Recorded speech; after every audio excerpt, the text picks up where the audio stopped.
प्रयागराज महाकुंभ में आज भी श्रद्धालुओं का सैलाब उमड़ा हुआ है। वीकेंड होने के चलते बड़ी संख्या में श्रद्धालु महाकुंभ पहुंच रहे हैं। आज शनिवार और कल रविवार होने के चलते श्रद्धालुओं की बड़ी संख्या में जो भीड़ है वो दिखाई देने को मिल सकती है। महाकुंभ अब अपने आखिरी चरण में है, लिहाजा हर कोई चाहता है कि उससे महाकुंभ का पवित्र स्नान ना छूटे। वीकेंड पर भारी भीड़ को लेकर महाकुंभ में सुरक्षा के तगड़े इंतजाम किए गए हैं। संगमनोज में भारी भीड़ को देखते हुए मेला प्रशासन ने ग्रीन कॉरिडोर बनाया है। प्रयागराज जंक्शन की ओर से आने वाले श्रद्धालुओं को अब संगमनोज के मेन गेट में प्रवेश नहीं देकर अलापुर मोड़ की ओर से भेजा जा रहा है। यानी कहा जा सकता है कि जैसे जैसे महाकुंभ अपनी समापन की ओर बढ़ रहा है, वैसे वैसे श्रद्धालुओं की संख्या बढ़ती जा रही है। महाकुंभ में अब तक 60 करोड़ के लगभग जो है श्रद्धालु संगम में स्नान कर चुके हैं।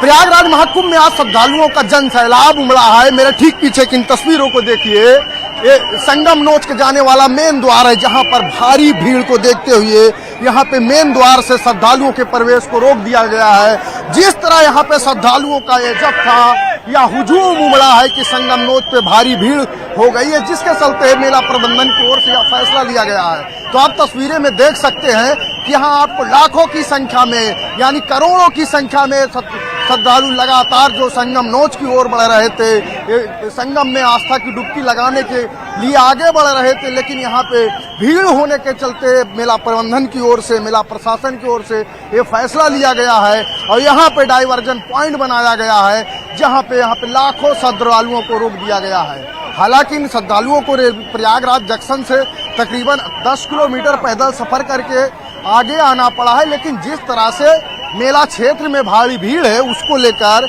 यह फैसला लिया गया है कि यहाँ पर लगातार पुलिस और प्रशासनिक अधिकारी मौजूद है और यहाँ से अब दूसरे लाइन से यानी 3 नंबर द्वार से यहाँ से श्रद्धालुओं को बढ़ाया जा रहा है। तो महाकुंभ में वीकेंड पर एक बार फिर भारी भीड़ जुटने की संभावना है। राज्य सरकार की ओर से भीड़ की संभावना को देखते हुए व्यापक इंतजाम किए गए हैं। एंट्री पॉइंट्स पर बड़े अधिकारियों की ड्यूटी लगाई जा रही है। साथ ही संगम में जल प्रवाह की कमी न हो, इस बात का भी ध्यान रखा जा रहा है। वीकेंड से लेकर महाशिवरात्रि तक के लिए स्पेशल प्लान बनाया गया है।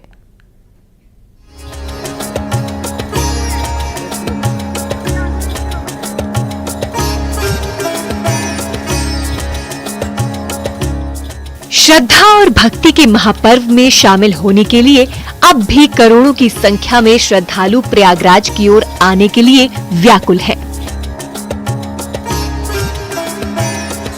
पिछले एक हफ्ते से हर रोज लगभग 1 करोड़ भक्त संगम में पवित्र स्नान के लिए पहुंच रहे हैं।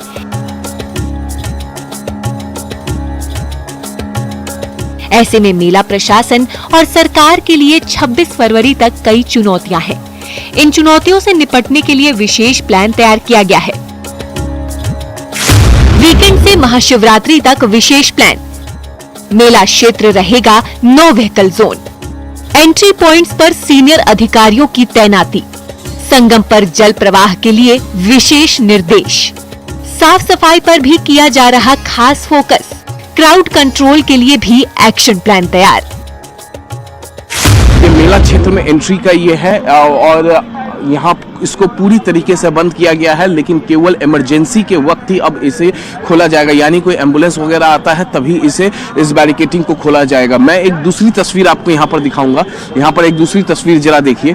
यहाँ पर देखिए गाड़ियों की मूवमेंट बिल्कुल नहीं है। यहाँ पर गाड़ियों की मूवमेंट नहीं है। यहाँ पर आप देखिए यहाँ पर तस्वीरों में, और गाड़ियाँ जो है लगातार बाहर की एंट्री करने की कोशिश कर रहे हैं। DL7CR का नंबर है, दिल्ली की ये गाड़ी है और गाड़ियों पर जो पासेस लगे होते हैं वो आते हैं। ये UP 70 यानी प्रयागराज की ही गाड़ी है और इस्तेमाल होती है। UP 32 ये लखनऊ की गाड़ी है, झारखंड की गाड़ी है, झारखंड 10CR। भीड़ की संभावना को देखते हुए मुख्य सचिव मनोज कुमार सिंह और DGP प्रशांत कुमार प्रयागराज पहुंचे और तैयारियों को लेकर मीटिंग की और जरूरी निर्देश दिए। तैयारी की समीक्षा के लिए हम DGP साहब आज आए हैं और सभी संबंधित अधिकारियों से बातचीत के साथ साथ मौके पर भी पॉन्टून ब्रिजेस, चक्कर प्लेट्स, नदी में जो जल की मात्रा है और जो जल की शुद्धता है, ये सब देखने के लिए हम लोग आज आए हुए हैं। मंशा ये है कि माननीय मुख्यमंत्री जी ने जो निर्देश दिए हैं कि महाशिवरात्रि के दिन और उसके पहले जो वीकेंड आ रहा है उसमें ज़्यादा से ज़्यादा लोग आने की इसमें कोशिश करेंगे, तो उनको एक बेहतर अनुभव हो सके और उनका एक्सपीरियंस कुंभ में आने का अच्छा हो। उसके लिए जो भी इंफ्रास्ट्रक्चर और बाकी जो भी व्यवस्थाएं करनी है वो सुनिश्चित किया जा रहा है। वीकेंड से लेकर महाशिवरात्रि के दिन पड़ने वाले विशेष स्नान को लेकर सबसे ज्यादा चुनौती पुलिस के सामने है। ट्रैफिक मैनेजमेंट से लेकर भीड़ नियंत्रण तक के लिए पुलिस अधिकारियों को निर्देश दिए गए हैं। साथ ही कंट्रोल रूम के जरिए AI तकनीक की मदद भी ली जा रही है। पुलिस के अनुभवी और वरिष्ठ अधिकारियों को प्रयागराज के सभी 7 एंट्री पॉइंट्स पर तैनात किया जा रहा है।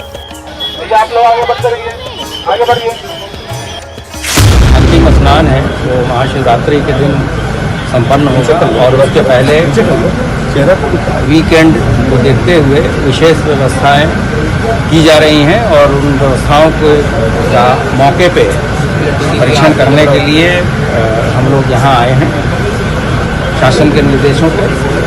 और इस दौरान सेफ्टी, सिक्योरिटी तथा ट्रैफिक में किसी को कोई असुविधा न हो, साथ ही साथ सफाई, स्वच्छता और जल प्रवाह जो हमारे श्रद्धालु आ रहे हैं उनको अनवरत मिलती रहे, इसके लिए आज विस्तृत चर्चा की गई है। और हम लोगों ने जितने भी मुख्य मार्ग हैं जो प्रयागराज की तरफ आ रहे हैं उसके लिए भी कुछ अपने रणनीति में परिवर्तन किया है। उसके लिए वरिष्ठ अधिकारी अलग अलग से प्रत्येक रूट के इंचार्ज के रूप में भेजे गए हैं। महाकुंभ पहुंचने वाले श्रद्धालुओं का आंकड़ा अब तक 58 करोड़ की संख्या को पार कर चुका है। 26 फरवरी को महाकुंभ का समापन होना है और उससे पहले शनिवार और रविवार को अंतिम वीकेंड है। जाहिर है बड़ी संख्या में श्रद्धालु संगम स्नान करने पहुंचने वाले हैं। भारी भीड़ की संभावना के मद्देनजर पुलिस प्रशासन विशेष प्लान बनाकर इस पर अमल करने जा रहा है, जिससे श्रद्धालुओं को कोई परेशानी न हो। Bureau report, news 18। और अब खबर नरसिंहपुर से है, जहां महाकुंभ जाने के लिए स्टेशन पर भीड़ उमड़ी है। श्रीधाम रेलवे स्टेशन पर लोगों की भारी भीड़ देखने को मिल रही है। महानगरी एक्सप्रेस में घुसने के लिए लोगों में जद्दोजहद है। ट्रेन में भीड़ के चलते यात्रियों को जगह नहीं मिल रही है। ट्रेन में चढ़ने के लिए यात्री जोर आजमाइश कर रहे हैं। तो ये ट्रेन में चढ़ने के लिए देखिए जद्दोजहद करते श्रद्धालुओं को आप देख सकते हैं। हालांकि वीकेंड होने के चलते और भी ज्यादा भीड़ स्टेशनों पर देखने को मिल रही है और इसलिए कृपया करके वीकेंड्स पर तो ज्यादा नहीं जाएं। वीकेंड्स पर ज्यादा श्रद्धालु होने की वजह से जो सेवाएं हैं उनमें कहीं ना कहीं दिक्कतें होने लगती हैं और अब ये ऐसे ही कुछ ये श्रीधाम रेलवे स्टेशन पर भी नजारा देखने को मिल रहा है। छत्तीसगढ़ में धर्मांतरण का धंधा लंबे समय से चलता आ रहा है। तमाम मशीनरी गरीब जरूरतमंदों